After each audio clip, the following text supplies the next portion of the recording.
Friends, આજે આપણે બનાવીએ બટેટાનું સંભાર્યું શાક. એના માટે મેં શું કર્યું છે, 3 ટેબલસ્પૂન ઓઇલમાં ભરીને 3 ટેબલસ્પૂન ઓઇલ 3 બટેટાના આવી રીતે પીસીસ કર્યા. પેલા ઓઇલમાં મેં લસણની ચટણી 1 ટીસ્પૂન સસડાવી, એમાં બટેટામાં 2 વાડકી પાણી નાખીને મીઠું નાખીને ચડાવી દીધા, ઢાંકીને ચડાવ્યા છે. હવે આપણે શું કરવાનું, આમાં મસાલો કરવાનો. મસાલામાં શું કરશું આપણે, હું તમને કહેતી જાઉં. હલ્દી પાવડર 1 ટીસ્પૂન, ધાણા જીરું પાવડર 1 ટેબલસ્પૂન, લાલ મરચું લસણની ચટણીમાં આવ્યું છે એ પ્રમાણે આપણે નાખશું. 1 ટીસ્પૂન કાપીને,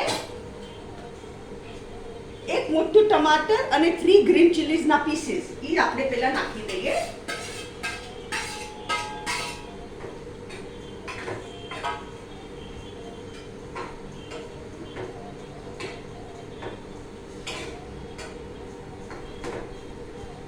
અને હવે આમાં આપણે નાખશું સાકર.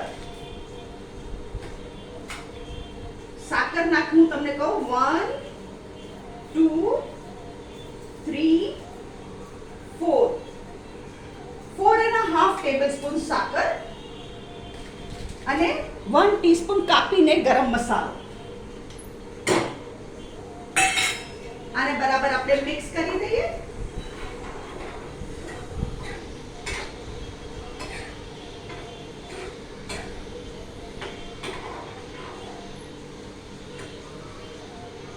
હવે અહીંયા મેં શું કર્યું છે, 1 ટીસ્પૂન ઓઇલમાં મેં એક વાડકો ચણાનો લોટ શેકીને રાખ્યો છે. એ ચણાનો લોટ આપણે આમાં નાખી દઈએ. શેકેલો ચણાનો લોટ છે.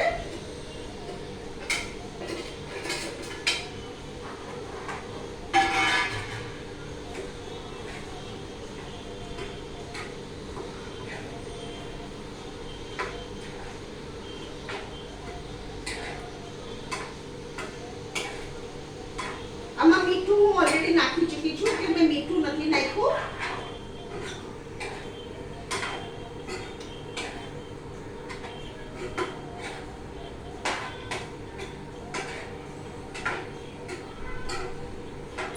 આપણું શાક સરસ થઈ ગયું.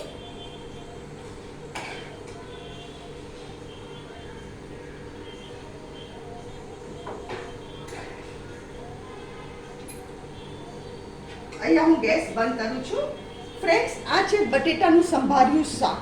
અગર તમને મારી રેસીપી પસંદ આવે તો કમેન્ટમાં જરૂરથી લખો અને તમે બી બનાવો અને ફેમિલી સાથે એન્જોય કરો.